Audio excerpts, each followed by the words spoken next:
Hi, this is Keshav here.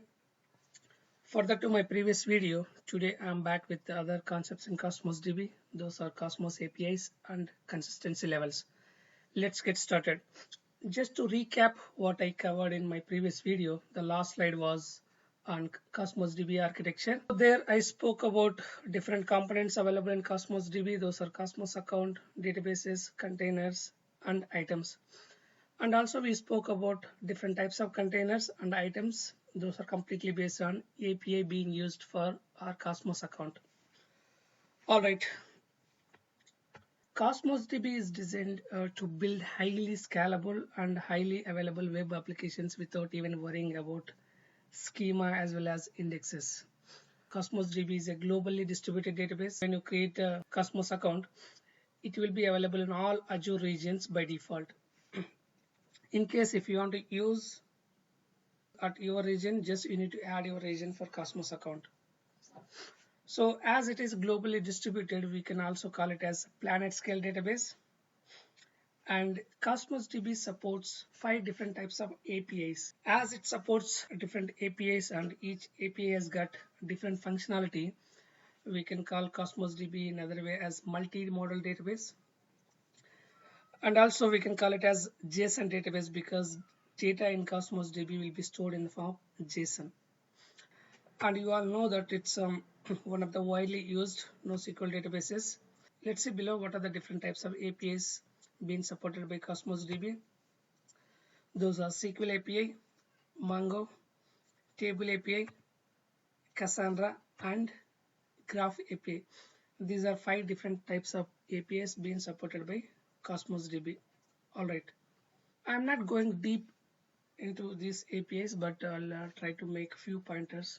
Those are useful. Alright, Core SQL API is the default API. Whenever we create Cosmos account, by default it will be created with Core SQL API.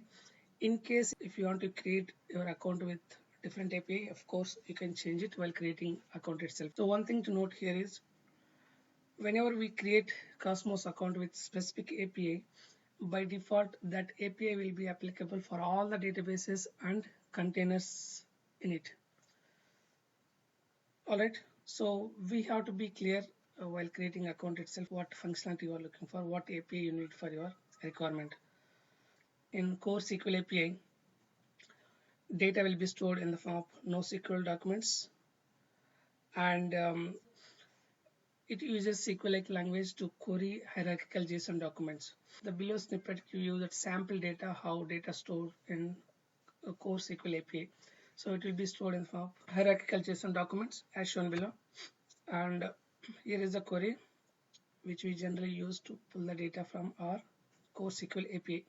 Alright. Next API is Mongo API. In Mongo API also data stored in documents format same like Core SQL API. And the query that we use to fetch hierarchical JSON documents is JavaScript. Below is the JavaScript that we use to pull the data. Alright, next Cassandra API. In Cassandra API, we use the Cassandra query language to pull the data from Cassandra API database. Below is the sample syntax, how we can create the table in Cassandra API to load the data. And below there is a SQL command which we use to pull the data from Cassandra API. Alright. Then Azure Table API. Azure Table API, it's the best suitable for applications those are built for table storage. In case application requirement is to have that globally distributed data storage, in that case Cosmos Table API is best option than table storage, because table storage if you want in a specific region it has to be replicated specifically, whereas Cosmos DB, as you know that it's globally distributed, in order to replicate it by default it will be available in all Azure regions. And to retrieve the data from Table API, we generally use SQL query. This is sample SQL command that we use to pull the data from Azure Table API. Alright. The last API is Gremlin or Graph API.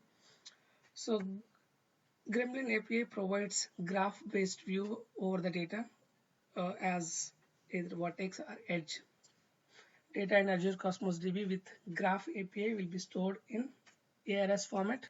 These are queries that generally we use to load the data into Gremlin API database. To retrieve the data, it supports Apache Tinker Pops Gremlin. So a query sample query that we use to pull the data from Graph or Gremlin API, and result will be returned in Graphson format. All right. Okay, let's see what are the different entities available. We already spoke about these entities in previous slide. Containers and items are of different types. Those are completely based on the API that we use for Cosmos account. For SQL API, the container would be the container and item is the document. In Cassandra API, table is the container and row is the item. For Mongo API, container is collection, item is document. In Gremlin API, graph is the container, either node or edge are the items. Table API, under table API, table is the container and item is the item as is. All right, so these are different entities. Just try to remember this table because these are important for your exam point of view. All right, you might get definitely one question on this. Next, consistency levels. Let's see what are the different consistency levels available in Cosmos DB. Consistency levels will make sure that our data in Cosmos account is consistent across all the databases like primary and secondary databases, and all the transactions are also consistent across all databases. I would say this is a sticky wicket in Cosmos DB and it might confuse you a bit. Generally, Cosmos DB supports 5 types of consistency levels. Those are strong, bounded stainless, session, consistent prefix, and eventual. Alright, in strong consistency, the reads are guaranteed to return the most recent committed version of item. Alright, and you can't expect any dirty reads in strong consistency. Alright. Next, bounded stainless. So in bounded stainless, always reads lag behind the writes. How much lag would be there for reads? It completely depends on the settings that we use while creating the database. So it could be K versions or T time intervals. All right. Next consistency level, that is session. Session is the default consistency level. The clients, those are in the same session, they can see the changes immediately. But clients, those are in different session, they can't see the changes immediately. There will be some lag. But the writes always will be read in the order. All right. Next, consistent prefix. In consistent prefix, there will be prefix to the update statements. Always all the transactions those are written will be read in the sequence. Like for example, if we take A, B, C, the transactions, while reading those also will be in the sequence. Those will be read in A, B, C sequence only. We can't read like BCA or CBA. So there won't be sequence change. All right. Eventual. It doesn't care about the sequence. Whenever the transaction is completed, it can be seen by clients. For example, if we take 3 databases, 1 primary and 2 secondary, and we have got multiple operations are happening like A, B, C, and A is done on primary within 2 minutes or 1 minute. The same A is committed on secondary one. Whenever is committed, immediately it will be open for clients. They can see the data immediately, even though that change is not committed on secondary 2, still it will be open for clients. So eventually, whenever the transactions are moved to the servers, moved to other databases, automatically those will be available to read by the clients. So here we can expect dirty reads. We can't make sure that data is consistent across all databases, but eventually is very good in terms of performance, but it's very weak in terms of data consistency. All right, let's see. I have got one animation slide which will make you clear on these consistency levels. Let's take 3 regions: UK South, UK West, and West US. We have got 3 regions, and on UK South we have got primary database, and UK West and West US we have got secondary databases. On primary we can perform both read and write, whereas on secondary we can do only read operations. We can only read the data. Alright, just pretend we have got incident raised and current status of that incident is in progress. At 10 o'clock, the status of the ticket has been updated to completed on primary database. Alright, at 1 past 10, there was one user, he read the data from secondary 2 database and he could see the status as in progress. At the same time, there was one more user, he read the data from primary, still he could see the status as in progress. Even there was one more read operation happened on secondary one, still that user can see the status as in progress. At 2 past 10, there was a commit statement happened on secondary one and there was a confirmation sent to primary. Post that, there was one user, he read the data from S2 at 3 past 10, still the status is in progress. At 3 past 10, there was one more user, he read the data from S1 itself, still the status is in progress. At 3 past 10, there was other user, he read the data primary also, but still status is in progress. Now we got confirmation from secondary as well at 4 past 10. Post that confirmation, there was a user, he read the data from primary at 5 past 10 and you could see the status as completed. And other user, he read the data from secondary 2. Now there also status has been updated to completed. Even on secondary 1, status has been updated to completed.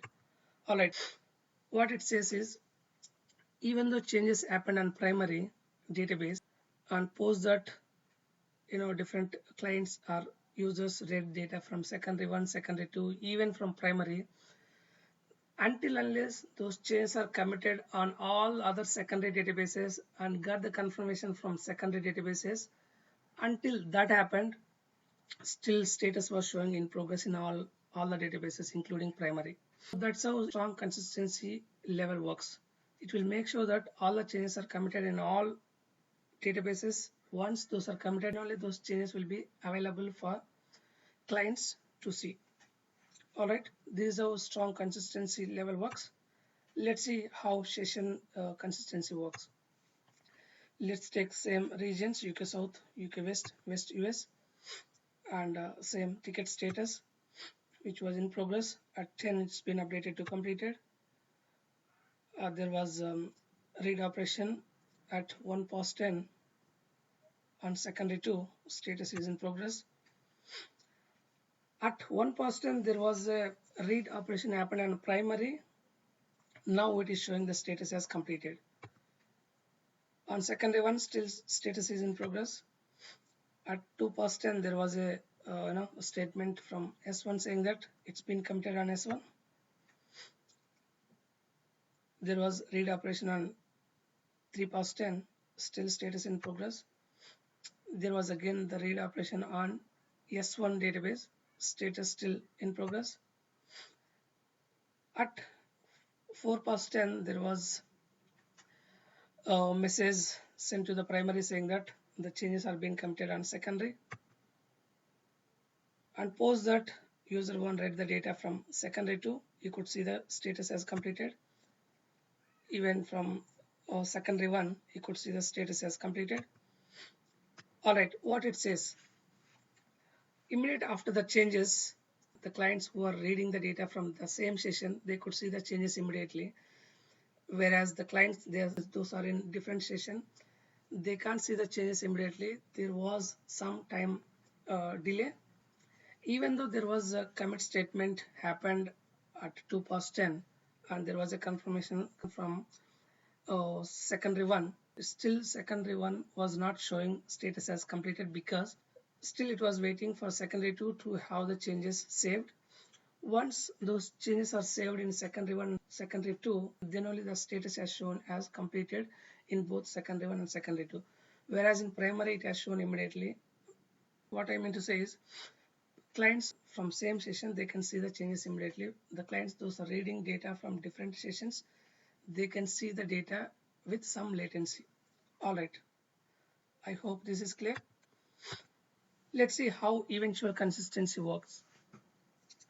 Regions: UK South, UK West, West US, status in progress.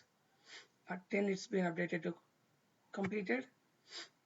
At 1 past 10 there was user, he read the data from S2, status in progress.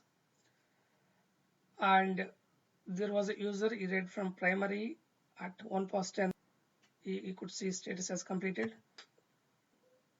At 1 past 10 there was one user, he read the data from secondary 1 and still status is in progress. There was commit statement happened at 2 past 10 and secondary 1. Post that there was one user, he read the data from secondary 2 at 3 past 10, he could see the status as in progress. There was one user, he read the data from secondary 1, he could see the status as completed. At 4 past 10 there was a message from secondary 2 saying that changes are being committed. Post that there was one user, he read the data from secondary 2, now we could see the status as completed. Of course from secondary 1 also it's been completed, so it is updated to completed. Alright, so what it says, when changes are done on primary, clients can see the changes immediately, and whenever changes are saved in secondary 1, post that immediately clients can see the changes in secondary 1 as well. Secondary 1 shown the changes without even waiting for secondary. So eventual will make sure that whenever the transactions are committed and moved to different database, that database will show immediately the changes without even waiting for other databases to save the changes. Here it's one transaction. If you take multiple transactions also like A, B, C, whenever A transaction is completed on primary, immediate after that transaction moved to secondary 1 or secondary 2, those databases will show the changes immediately. So let's see the performance and the consistency. When you take performance and consistency, Strong is good in maintaining data consistency, but not good in terms of performance. Eventually is very good in terms of performance, but not good in terms of maintaining data consistency. Performance will be increased from Strong to eventual. Strong is low in performance and eventually is very good in performance. If we take consistency will be increased from eventual to Strong. Eventual is very low in maintaining data consistency, whereas Strong is good in maintaining data consistency, though it is not good in performance but good in maintaining data consistency. Okay, all right. If your application is more concerned about the performance, then better to go for either eventual or session. If your performance is more concerned about data consistency, then Strong or bounded stainless is good option for you. All right, I hope this is clear. Thanks for watching my video. We'll meet again with practical session on Cosmos DB. Until then, see you. Bye bye. Thank you.